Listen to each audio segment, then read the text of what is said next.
C'est peut-être le summum de la science planétaire. Sommes-nous seuls dans l'univers? C'est une question à laquelle nous devrions répondre. Nous n'avons pas vraiment de définition de la vie.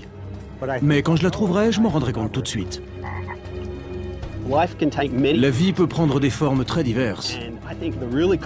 Et je crois que nous pourrions trouver ailleurs des choses passionnantes. Sommes-nous une planète unique ou la vie existe-t-elle au-delà de la Terre? Des spécialistes de ce domaine révolutionnaire qu'est l'astrobiologie se sont réunis pour résoudre ce mystère.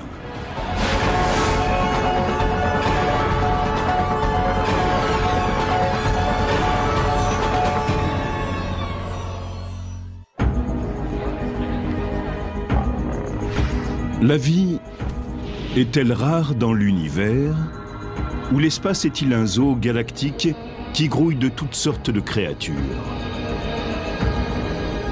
Tout le monde a une vision cliché des extraterrestres. Ils seraient de petits êtres gris avec de grands yeux et de petits nez. C'est possible, mais je ne le crois pas. Sur certaines planètes lointaines, il se peut que la vie soit très différente des microbes aux yeux ronds comme des soucoupes ou des monstres marins de science-fiction comme des raies manta galactiques. D'autres planètes abritent peut-être des organismes cybernétiques, à mi-chemin entre les créatures biologiques et les machines. Il y a un moyen de comprendre cette idée d'extraterrestre. C'est de tenter d'imaginer nos propres possibilités dans le futur. Peut-être l'humain possédera-t-il un jour les capacités de la machine. Je me sens déjà comme un hybride entre l'homme et la machine. Je veux dire que j'ai cet ordinateur portable que j'emporte partout avec moi et qui est vraiment comme un troisième hémisphère de mon cerveau. Mon corps même est en train de changer et de devenir une structure qui serait une personne utilisant un ordinateur. Au fond, je deviens un homo-ordinateur. L'univers est peut-être empli de formes de vie. Pour l'instant, nous n'en avons pas encore la preuve. Mais en attendant, on la cherche. Quand il s'agit de traquer la vie extraterrestre, le spécialiste des planètes et musicien David Grinspoon adopte un autre rythme.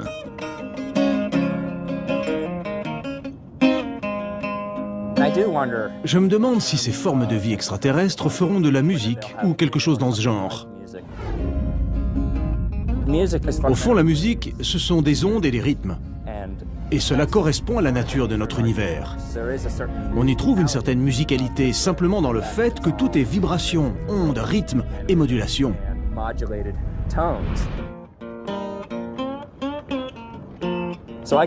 Quand je me laisse aller aux hypothèses les plus folles, j'imagine quelque chose comme la world music. Peut-être un jour mélangerons-nous nos cultures musicales avec celles des extraterrestres. Si vous parlez à plusieurs spécialistes, vous obtenez des visions différentes de l'astrobiologie. Mais beaucoup sont d'accord sur l'objectif. Nous voulons trouver des formes de vie ailleurs, et en même temps, nous apprenons beaucoup sur l'histoire de la vie sur Terre. Dans le domaine de l'astrobiologie, le but de la recherche, qui est de trouver de la vie sur d'autres planètes, permet déjà d'imaginer l'évolution de la vie sur Terre. Un des grands mystères non résolus est la façon dont la vie a commencé sur Terre. En l'élucidant, nous pourrions avoir une idée de la façon dont cela a commencé ailleurs.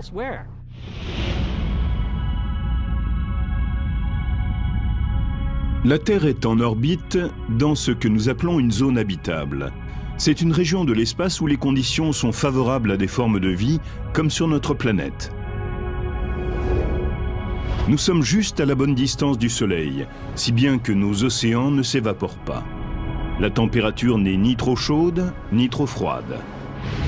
Et notre atmosphère contient de l'oxygène, ce qui nous permet de respirer. La Terre a été un paradis cosmique pour tous les types de vie, des plus petits organismes unicellulaires, comme la bactérie, jusqu'aux grands mammifères multicellulaires, dont l'homme. On pense que toutes les formes de vie terrestre descendent d'un ancêtre unique, un microbe datant d'environ 3,4 à 3,8 milliards d'années. Mais comment celui-ci est-il né? Cela reste une énigme. On peut tenter de trouver une réponse en examinant d'anciennes roches où les microbes ont laissé des traces de leur existence. La géologie est un outil essentiel pour comprendre les origines et l'évolution de la vie sur Terre.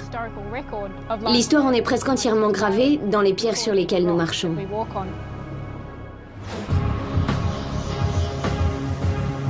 Pour découvrir les origines de la vie, la géologue Abigail Allwood n'a pas eu besoin d'aller beaucoup plus loin que son jardin. Dans la région du Pilbara, en Australie occidentale, on trouve certaines des plus vieilles pierres de la planète. Elles ont près de 3,5 milliards d'années. Dans le Pilbara, on trouve des pierres du début de l'Archéen qui ont survécu jusqu'à nos jours. Il y en a plusieurs groupes qui renferment les indices possibles d'une forme de vie. La Terre existe depuis environ 4,6 milliards d'années. Mais la plus grande partie de la surface originelle a disparu à cause des mouvements tectoniques et de l'érosion. La croûte extrêmement épaisse du Pilbara lui a permis de résister à ces processus géologiques destructeurs. Le Pilbara n'a pas été trop affecté par le mouvement des plaques tectoniques. Les pierres sédimentaires sont prêtes à ce que nous interprétions leurs marques. Il y a également des pierres sédimentaires du même âge en Afrique du Sud. Mais jusqu'à présent, il semble que le témoignage fossile du Pilbara soit plus riche.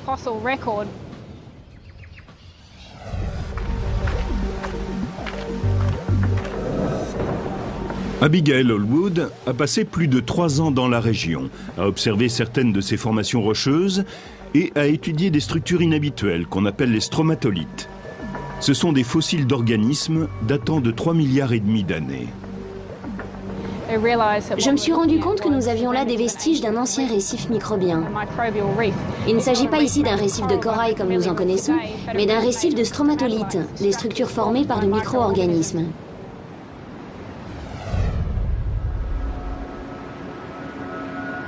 Les stromatolithes sont des structures rocheuses qui se sont formées au fond de la mer.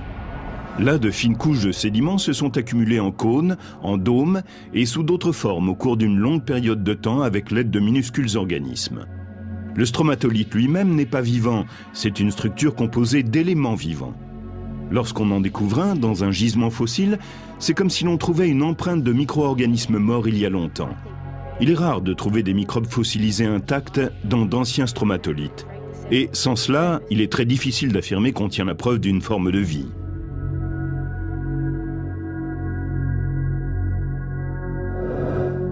Mais dans ce cas-ci, Abigail Allwood s'est aperçue que les stromatolithes de Pilbara étaient en fait biologiques. Elle a donc découvert les plus anciennes preuves de vie de notre planète. Ces stromatolithes sont une preuve convaincante de la forme de vie la plus ancienne que l'on connaisse sur Terre. Vous voyez là l'ancien plancher marin. Ces structures coniques incroyablement marquées ne ressemblent en rien aux ondulations qu'on s'attendrait à voir au fond de la mer, où il n'y a pas de forme biologique. On pense que ce sont des stromatolithes, des structures sédimentaires formées par les micro-organismes qui vivaient à l'interface entre le sédiment et l'eau. Abigail Allwood a utilisé les techniques de la géologie pour comprendre dans quel environnement ces organismes fossilisés pourraient avoir vécu il y a environ 3,5 milliards d'années. Les conditions qui régnaient ici juste avant que se forment les stromatolithes étaient assez semblables à ce qu'on voit là. C'était un littoral côtier rocheux. On sait que les stromatolithes n'existent que dans une eau peu profonde et l'on n'en trouve pas dans les zones d'eau profonde qui existaient à la même époque. Cet écosystème fossilisé nous donne un aperçu sur le passé et sur ce qui pourrait être les vestiges des premiers ancêtres de l'homme. Avec le développement de l'astrobiologie et grâce aux nouvelles techniques et façons d'interpréter les indices, nous pouvons dire en toute confiance que la vie est présente sur Terre depuis au moins 3 430 000 années. Mais la vie aurait-elle pu exister encore plus tôt sur notre planète ? C'est la plus ancienne preuve de vie, mais pas la preuve que nous soyons devant la forme de vie la plus ancienne. Nous n'avons pas de témoignage géologique pour les 500 premiers millions d'années de l'histoire de la Terre. Il nous manque tout un tas de choses.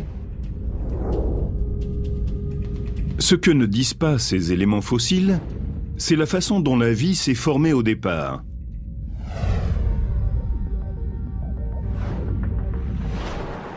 Nous autres, humains, sommes des descendants de poussière d'étoiles. Il y a 4,6 milliards d'années, des débris stellaires ont créé de vastes nuages de gaz à l'intérieur du système solaire. Ces nuages gazeux ont donné naissance à des particules de poussière qui se sont agrégées et ont été entraînées à former de gros amas de pierre et de glace, les astéroïdes et les comètes. Au cours de millions d'années, ces objets sont entrés en collision et se sont réunis pour former des planètes, dont la Terre. Durant cette phase de bombardement, la Terre était un monde d'eau, chaud et toxique. Mais au cours de cette période instable, la vie a pu naître sous la surface de la mer, dans des fissures hydrothermales qui se sont formées près des volcans. Là, les éléments chimiques et l'énergie de l'atmosphère auraient amené la création d'un cocktail d'acides aminés qui sont les éléments essentiels de la vie. Une des hypothèses les plus répandues est que la vie s'est développée autour d'une fissure hydrothermale, parce qu'il y régnait des conditions particulières. On y trouvait une eau plus profonde qui offrait une protection contre les impacts. Un environnement d'eau plus profonde aurait été peu sûr pendant la période de fort bombardement. Mais pour l'astrobiologie, la question essentielle est où est apparue l'étincelle qui s'est emparée de la matière inerte pour la changer en matière vivante? Chris McKay est un géant dans le domaine de l'astrobiologie. Ce savant de la NASA a passé plus de 25 ans à tenter de décoder l'origine de la vie sur Terre et de la découvrir aussi ailleurs. Il y a tout un tas de théories qui suggèrent que tout ce qui est nécessaire à la vie aurait été créé ici sur Terre. Ainsi, le matériau organique qui a donné naissance à la première forme de vie pourrait avoir été produit quand des éclairs ont frappé notre planète. Une autre théorie est que les composés organiques à l'origine de la vie n'ont pas été créés sur Terre mais y sont venus. Les comètes, par exemple, pourraient être une source d'éléments organiques, tout comme des météorites issus de Mars ou un astéroïde en train de chuter. Le matériau brut aurait été importé, mais la vie se serait développée sur place. Il y a encore une autre théorie selon laquelle les éléments organiques n'auraient pas seulement suscité la vie, mais l'auraient ramenée de l'extérieur. Nous ne savons pas laquelle choisir entre ces trois possibilités. Toute vie sur Terre se construit à partir d'éléments essentiels, parmi lesquels le carbone, l'hydrogène, l'oxygène, le nitrogène, ainsi qu'une vingtaine d'autres. Mais il s'avère que les éléments fondamentaux sont l'eau et le carbone. Nous connaissons bien le carbone et l'eau en biologie. Cela semble être les meilleurs éléments pour que cela fonctionne. Les savants pensent que pour avoir une chance de découvrir une forme de vie extraterrestre, il faut rechercher des traces de carbone et d'eau sur les planètes de notre système solaire. Mercure et Vénus sont trop proches du Soleil pour garder l'eau sous forme liquide, ou posséder une atmosphère comme celle de la Terre. Mais qu'en est-il de Mars, la quatrième planète à partir du Soleil? De même qu'on étudie les plus anciennes preuves de vie sur Terre, on pourrait le faire sur Mars. Nous avons des indices sérieux qui indiquent que par le passé, Mars aurait été plus hospitalière, plus humide et plus chaude, et qu'elle avait une atmosphère. Aujourd'hui, Mars ressemble à un désert de poussière rouge. Son atmosphère est tellement mince que de l'eau liquide gèlerait et s'évaporerait en même temps. Mais un examen topographique nous fait découvrir des calottes polaires gelées, des rigoles et des volcans, dont le mont Olympe, le plus vaste du système solaire. Ainsi pourrait-il encore exister de l'eau liquide sous la surface, là où les températures sont plus chaudes.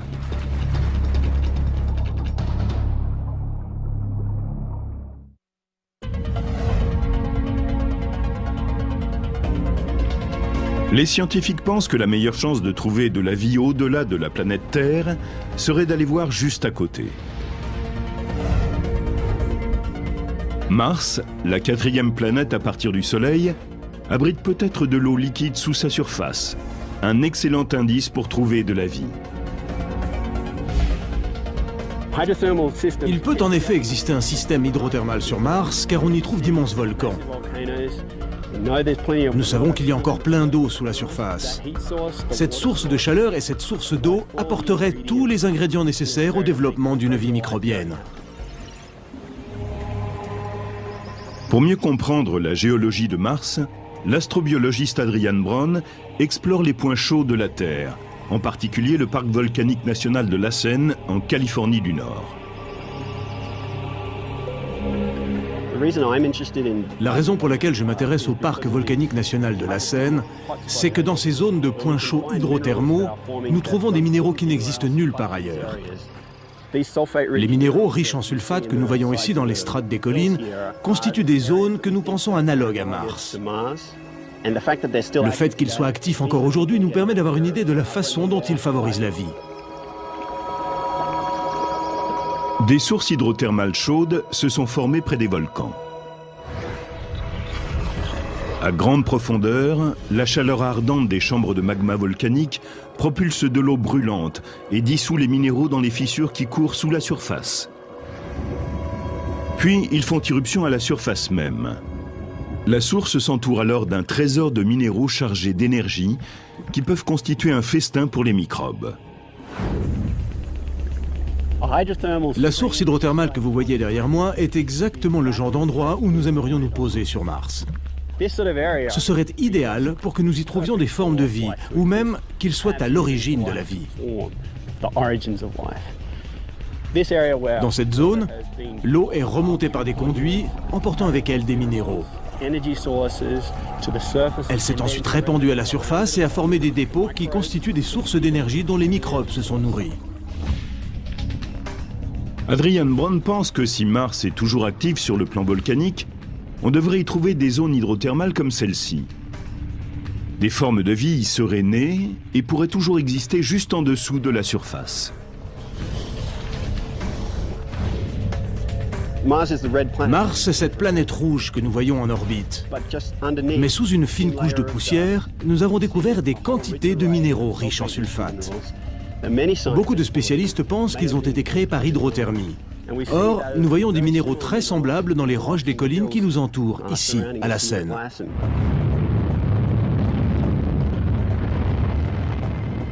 En 2006, la sonde de reconnaissance de la NASA, Gravity Probe, arrive sur la planète rouge. Elle est équipée d'un spectromètre, le Compact Reconnaissance Imaging Spectrometer for Mars, plus connu sous l'acronyme CRISM. Cet appareil va révolutionner notre vision de la planète. À l'aide de lumière visible et infrarouge, cet instrument a scanné une preuve d'eau liquide ancienne dans Valles Marineris, un immense réseau de canyons tracé à la surface par le volcan du mont Olympe. Cette zone contient de nombreux dépôts hydrothermaux.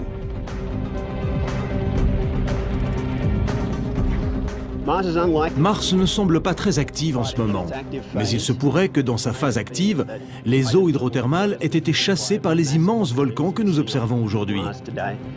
Et la planète peut avoir vu la formation de systèmes hydrothermaux actifs comme ceux-ci et avoir amassé une couche de minéraux riches en sulfate sous sa surface.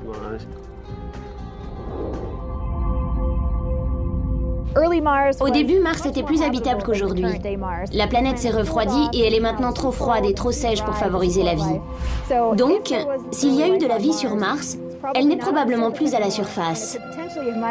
Elle pourrait avoir migré sous le sol, dans des zones favorables.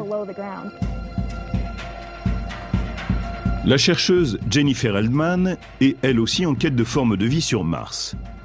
Elle tente déjà de comprendre comment, sur Terre, des organismes microscopiques survivent dans des environnements extrêmes. Mais elle ne s'intéresse pas aux points chauds de notre planète. Elle traque la vie dans les endroits froids.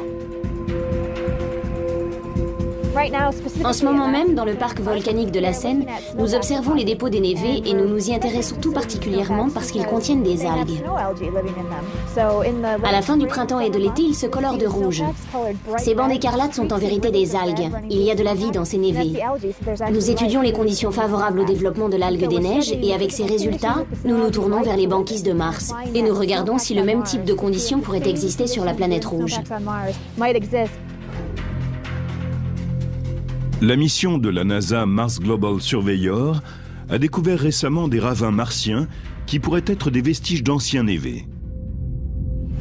Nous les observons pour étudier ce phénomène. Ces névés pourraient-ils fondre, générer de l'eau liquide et peut-être créer des environnements favorables à la vie ? Pour mieux comprendre les névés de Mars, Jennifer Heldman mène des expériences au parc volcanique de la Seine. Voici notre installation pour mesurer la température et la lumière à travers le névé.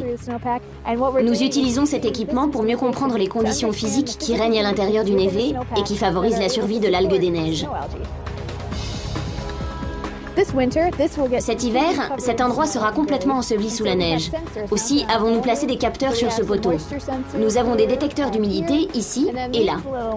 Ces petits instruments sont des détecteurs de température. Et au sommet, nous avons un détecteur de lumière qui mesurera l'ensoleillement.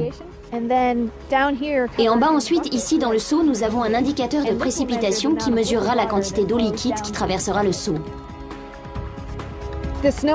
Les algues des neiges que nous avons vues prospèrent dans cet environnement difficile.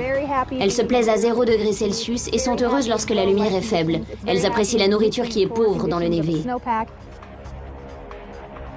Une fois que nous aurons compris ce qui crée les conditions favorables à la vie ici, dans le névé de la Seine, nous ferons des études sur les névés de Mars. Et si nous observons les mêmes conditions là-bas, nous pourrons nous poser la question suivante. Si les névés terriens sont propices à la vie, les névés martiens ne pourraient-ils l'être aussi ? Sur Mars, à côté des ravins, 2 grandes régions polaires pourraient aussi abriter des formes de vie. Le 4 août 2007, la NASA a lancé la sonde spatiale Phoenix Mars Lander. Après son arrivée sur la planète en juin 2008, elle a prouvé l'existence de pôles glacés. À bord du vaisseau, les bras robotiques ont creusé des tranchées dans les couches d'eau gelée pour voir s'il s'y trouvait des composés organiques, éléments constructeurs de la vie. Nous pourrions aller dans les régions polaires de Mars, forer dans la glace et relever des organismes qui sont morts. Ils ont été bombardés de radiation. Mais nous pourrions peut-être, en étudiant leur biochimie, les réparer et qui sait, les ramener à la vie. Mais si Mars contient de l'eau liquide, a-t-elle pu aussi abriter des vies animales plus importantes? Pour trouver des formes de vie comparables à celles qui sont sur Terre, les scientifiques recherchent la présence d'eau liquide et de carbone. Ce sont les ingrédients essentiels de la vie sur Terre. Mais y a-t-il d'autres éléments indicateurs? Certains pensent que la tectonique des plaques est nécessaire pour développer la diversité et qu'elles sont une protection contre les extinctions de masse. Sur Terre, c'est ce phénomène qui est à l'origine des continents. Sans eux, notre planète serait restée un monde aquatique et beaucoup d'espèces dont les humains n'auraient peut-être pas évolué. Mais la tectonique des plaques existe sur la Terre et non sur les planètes extraterrestres comme Mars. Comme Mars est plus petite que la Terre, il semble qu'elle ait refroidi plus vite à l'intérieur, et cela avant que la tectonique des plaques ne puisse commencer. Heureusement, sur Terre, nous avons ce phénomène qui est comme un grand système de recyclage de notre planète. Il recycle les matériaux, l'atmosphère, ce qui est à la surface et en dessous. Mars n'a jamais connu cela. La tectonique des plaques permet à la Terre de connaître des températures modérées, car elle recycle les éléments chimiques et assure ainsi un volume de dioxyde de carbone uniforme dans notre atmosphère. Privée de ce phénomène, Mars n'a pas pu avoir la constance de la Terre.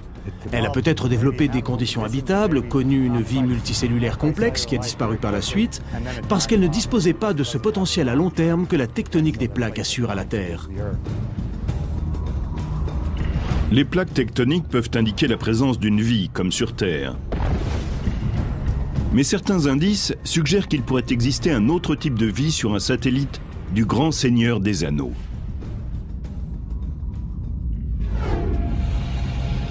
En 2004, la mission Cassini de la NASA a effectué des vols de reconnaissance autour de la géante gazeuse Saturne.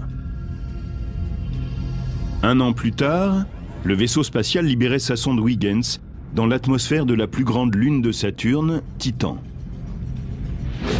Les images révèlent que Titan présente des caractéristiques semblables à celles de la Terre, telles que les cycles météorologiques et le volcanisme.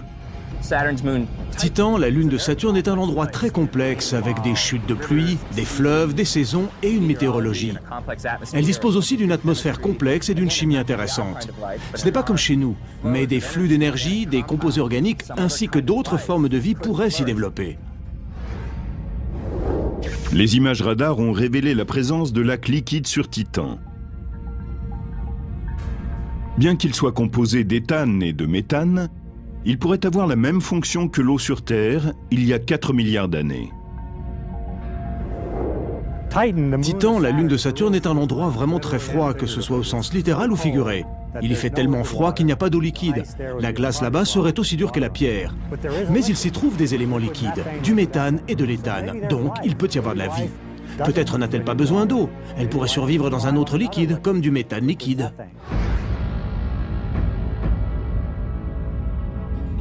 La température de Titan est de moins 183 degrés Celsius. Mais son atmosphère est riche en nitrogène, qui produit des hydrocarbures restant à l'état liquide à des températures très basses. Il est donc possible que Titan convienne à un nouveau type d'extrémophiles, ces organismes capables de survivre dans les environnements extrêmes. Ici, il pourrait s'agir de cryophiles, des bactéries adaptées aux températures très basses et qui produisent de l'énergie à partir du méthane.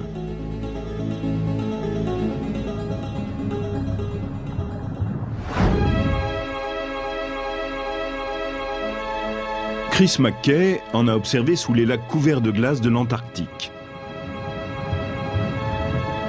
Certains organismes vivent au fond de ces eaux. Leur activité biologique y a créé une zone privée d'oxygène, mais riche en molécules organiques comme le méthane.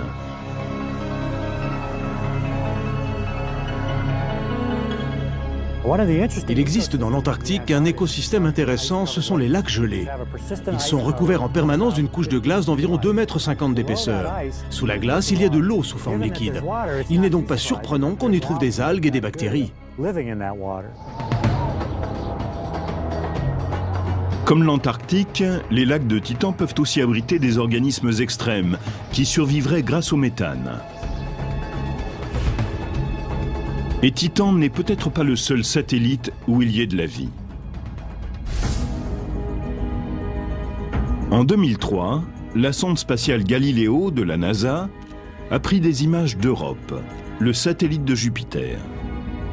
En les analysant, on a découvert qu'il y avait peut-être de l'eau sous la croûte gelée.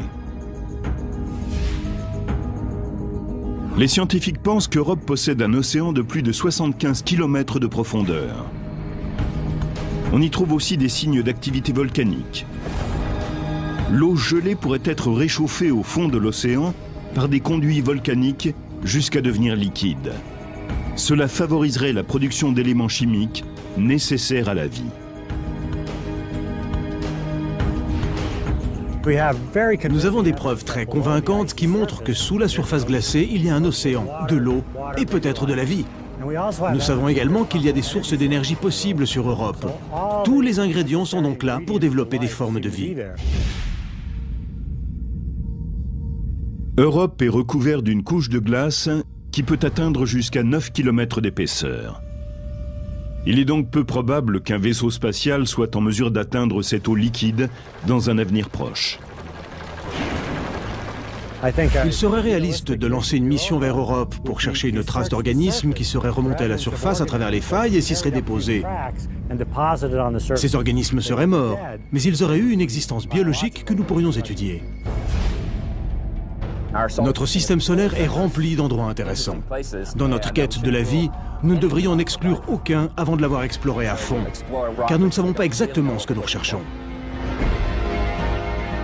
Grâce à de nouvelles technologies, les astrobiologistes ont élargi leurs recherches. Ils s'aventurent maintenant au-delà de la Voie lactée.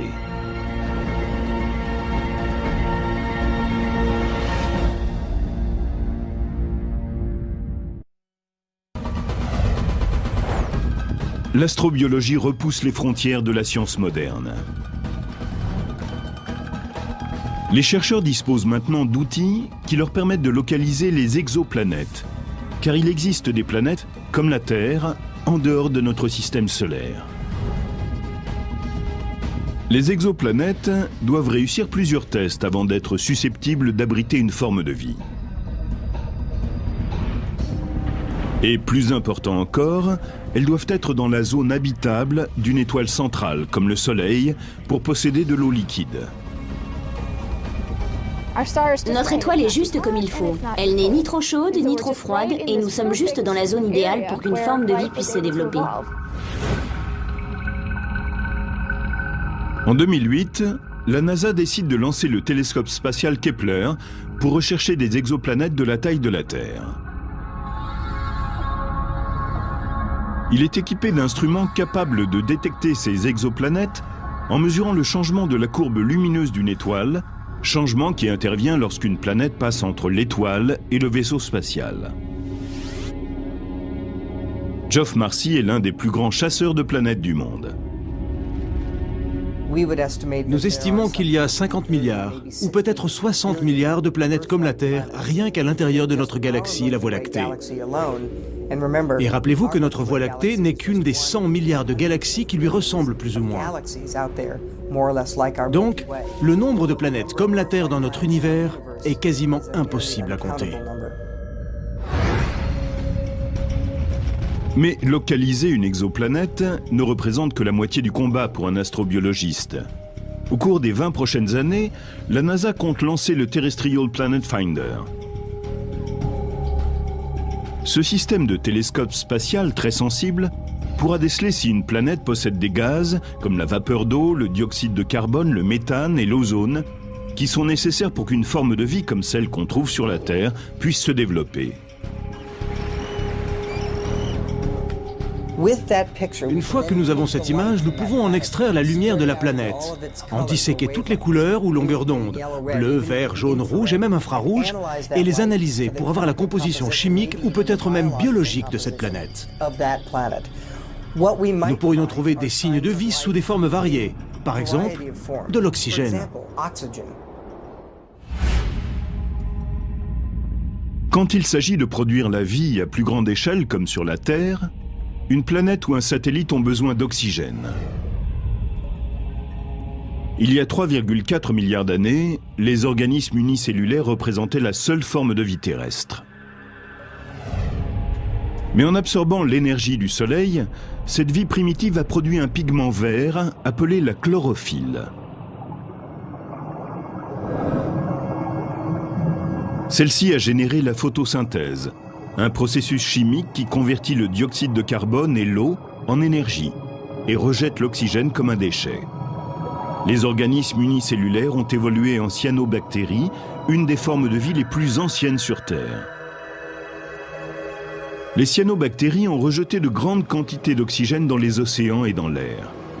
Une vie nouvelle a émergé, qui s'est diversifiée et développée jusqu'à créer de grandes espèces multicellulaires parmi lesquelles l'homme. Il n'y aurait pas d'oxygène dans notre atmosphère sans la flore qui le produit par photosynthèse. Sans cela, il oxyderait les pierres et disparaîtrait. L'oxygène est donc un biomarqueur pour la Terre. Si nous pouvions étudier une autre planète et détecter de l'oxygène dans son atmosphère, ce serait un signe important mais pas absolu. Ce serait simplement un élément qui nous laisserait supposer que cette planète a, elle aussi, une vie photosynthétique.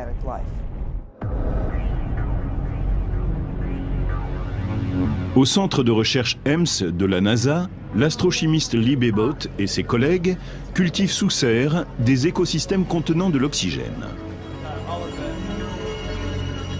On trouve souvent dans les sédiments boueux et sableux qui se trouvent à la surface d'eau hypersalée ou sur des plages calcaires, des assemblages complexes de microbes qu'on appelle des réseaux microbiens. Ce sont les écosystèmes vivants les plus vieux que nous connaissions sur Terre. Lee Babbitt veut savoir si ces microbes pourraient exister sur d'autres planètes, y produire de l'oxygène et permettre ainsi à la vie de se développer. Nous savons que c'est en commençant à produire de l'oxygène par photosynthèse que ces écosystèmes microbiens, en particulier les cyanobactéries, ont commencé à transformer notre atmosphère.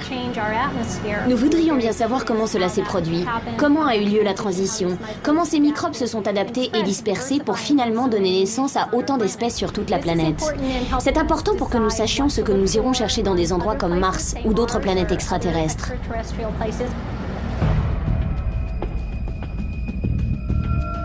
Si la vie existe à l'autre bout de notre galaxie ou dans d'autres galaxies lointaines, sera-t-elle semblable à celle que nous connaissons sur Terre? Sur Terre, toute vie contient de l'ADN, une longue chaîne de molécules qui est comme son empreinte digitale.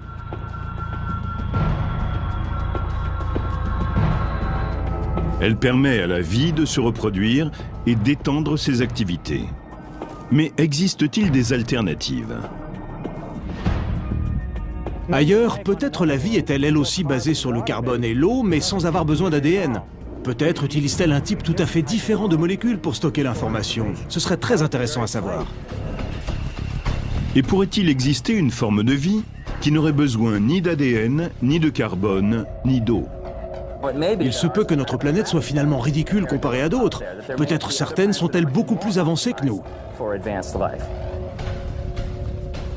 Certains de mes collègues en recherche astrobiologique cherchent des formes de vie que je qualifierais méchamment de stupides. Ils recherchent essentiellement des microbes ou quelque chose d'un tout petit peu plus grand. Certains astrobiologistes sont impatients de vivre une rencontre du troisième type, avec quelque chose d'un peu plus grand qu'un microbe. Ils recherchent une trace de vie intelligente, peut-être même plus intelligente que nous.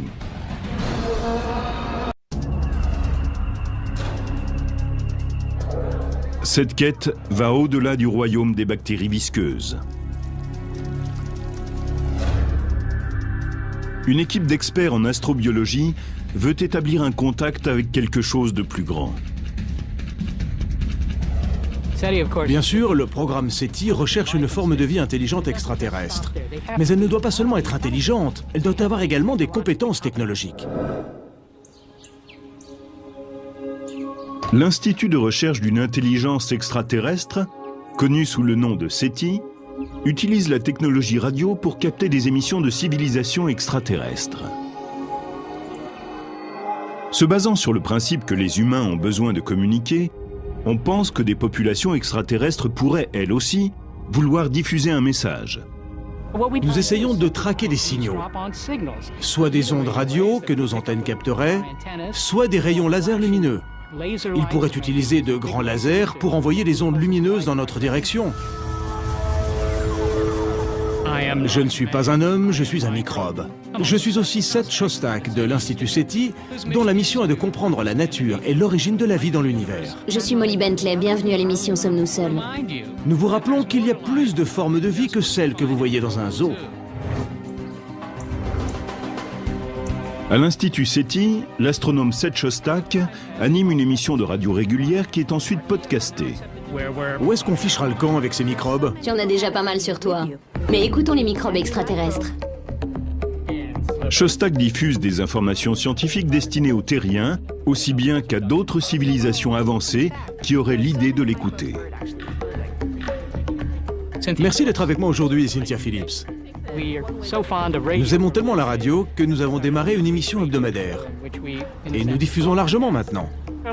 Beaucoup de gens s'intéressent à SETI, parce que tout le monde s'intéresse aux extraterrestres, de même que tout le monde s'intéresse aux dinosaures. Les gens aiment ça, c'est tout. Nous tentons de profiter de cet intérêt pour les mener vers des sujets scientifiques et technologiques plus vastes. Le SETI cherche à capter des signaux depuis les années 1960, mais E.T. n'a pas encore fait signe. Ce silence a entraîné un certain scepticisme. Nous allons trouver de nombreuses planètes avec de la vie. Je suppose que l'intelligence sera rare et qu'elle ne sera pas semblable à l'intelligence humaine. Ils ne seront pas intelligents de la même façon que nous. Mais ce sera exceptionnel. Ça, c'est mon intuition. Les extraterrestres ne peuvent venir ici plus vite que la lumière, les lois de la physique ne le permettent pas. Cela signifie que depuis que nous émettons, disons environ 60 ans, il n'aurait pu arriver que d'une planète qui serait à moins de 30 années-lumière. Et il y a assez peu de planètes à l'intérieur de cette distance.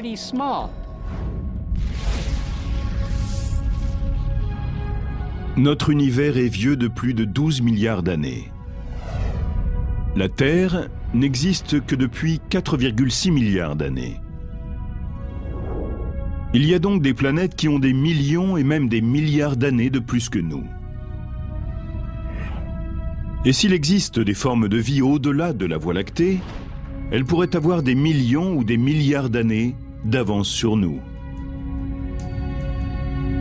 Je pense que si jamais des espèces vraiment intelligentes arrivent chez nous, elles nous regarderont comme des fourmis ou des bactéries, comme un type de vie primitive. Ceux que nous rencontrerons seront bien plus avancés que nous, ou en tout cas beaucoup plus anciens en termes de civilisation. S'il existe, au-delà de la Terre, des civilisations intelligentes, à quoi ressemblent-elles? Si nous découvrons dans l'espace une intelligence, elle aura dépassé le stade biologique pour atteindre celui de la machine. Je veux dire celui d'une machine pensante, qui aura 1 million d'années d'évolution de plus que nous. Personne ne sait comment elle sera. La seule chose, c'est qu'elle risque d'être extrêmement intelligente. Il n'y a aucune raison logique pour que des machines d'un autre monde ne viennent pas explorer notre planète, pour qu'elles n'entrent pas dans notre espace aérien et tentent peut-être même d'établir un contact avec nous. Quand nous trouverons une trace de bactéries ou de civilisation avancée, cette découverte d'une autre forme de vie changera totalement la façon dont nous pensons l'univers et dont nous nous voyons.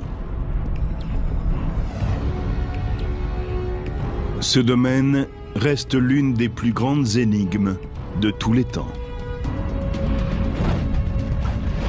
Quand nous trouverons enfin une forme de vie extraterrestre, nous découvrirons un vrai zoo. Toutes sortes de façons de coder l'information, de fabriquer des molécules et de provoquer ce phénomène qu'est la vie. Les gens qui travaillent dans ce domaine sont des geeks, des fous, des passionnés. Et si nous établissons un contact avec leurs homologues extraterrestres, nous pourrons nous amuser à discuter d'équations avec eux, mais nous aurons besoin d'autres formes de communication.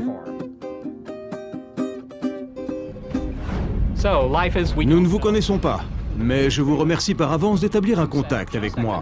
Je suis Seth Shostak de l'Institut SETI et je suis à l'écoute.